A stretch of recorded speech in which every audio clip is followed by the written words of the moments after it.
ఆడోళ్ళను షిడాయించే బద్మాష్ గాల పని పట్టేందుకు మన తాన షీ టీమ్స్ ఉమెన్ పోలీస్ స్టేషన్లు పెట్టిండ్రు.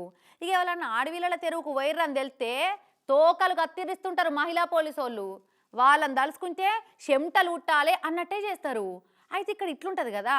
కానీ ఇక యూపీ మొరాదాబాద్ కాడ కొందరు బద్మాష్ గాలు చూడుర్రి, ఏకంగా మహిళా పోలీస్ ఆమెనే షిడాయించి ఎట్లా ఆగం పట్టించారో చూడుర్రి. ఇగో ఈడంగా ఒక ఆమె నడుచుకుంటూ పోతుంటే బండి మీద వచ్చినోడు అటకాయించుండు చూస్తున్నారా. మరి కావురం బట్టి కావాలని ఆపిండు, అనుకోకుండా ఆగిందో ఆ బండి. హలో మేడం, పీచేసే దక్కాలాగా అన్నాడట. అంటే వెనకకెళ్ళి దక్క కొట్టుమన్నాడట. నేనెందుకు కొట్టాలని ఆమె. అరిగిపోతావా కరిగిపోతావా అని వాడు. ఇట్లా మాట పెరిగి చేతుల దంక పోయింది కయ్యం. అరే రే వాని చేతులు ఇరిగిపోను, వాని కాలు పడిపోను. ఆడివిల్లాని చూడకుండా ఎట్లా ఎగబడి కొడుతుండో చూడు మీద వాడి సింగడు.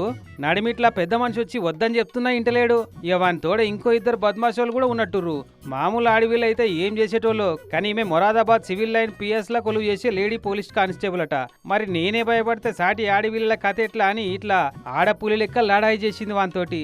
ఇక వాడిని అంత కలిసి అడ్దికు గుంజుకపోగానే వచ్చి బండి నెంబర్ ఫోటో కొట్టబోతే వాని సోపతోడు వచ్చి ఎట్లా అడ్డం పడుతుండో చూడిగా. మొదలు నేను పోలీసును రా అని చెప్పనట్టుంది, చెప్తే అప్పుడే తుర్రుమంటారని ఆగినట్టుంది. ఇక తర్వాత అందరు పొగైనాక చెప్పి అలా బండి నెంబర్ ఫోటో కొట్టి పోలీస్ స్టేషన్ లో కేసు పెట్టిందట. ఇక వాళ్ళని దొరకబట్టే పనిలో పడ్డాము అని అంటున్నారు మొరాదాబాద్ పోలీసు వాళ్ళు. ఇప్పటికైతే ఇంకా దొరకలేదట, కానీ దొరికితే మాత్రం సీట్లు ఆయగొట్టి ఇత్తడి చేసి రోకల బండలు ఎక్కించి రోట్లేసి దంచి మళ్ళా జిందగీలో ఆడలో తెరువుకు పోకుండా ఎత్తుండొచ్చు. మరి చేసింది చిన్న ఉద్దరకమా ఈ మునగాలేమన్నా పులి నోట్ల తలకాయ పెట్టినట్టు పోయి పోలీసు వాళ్ళతోటే పెట్టుకున్నారా.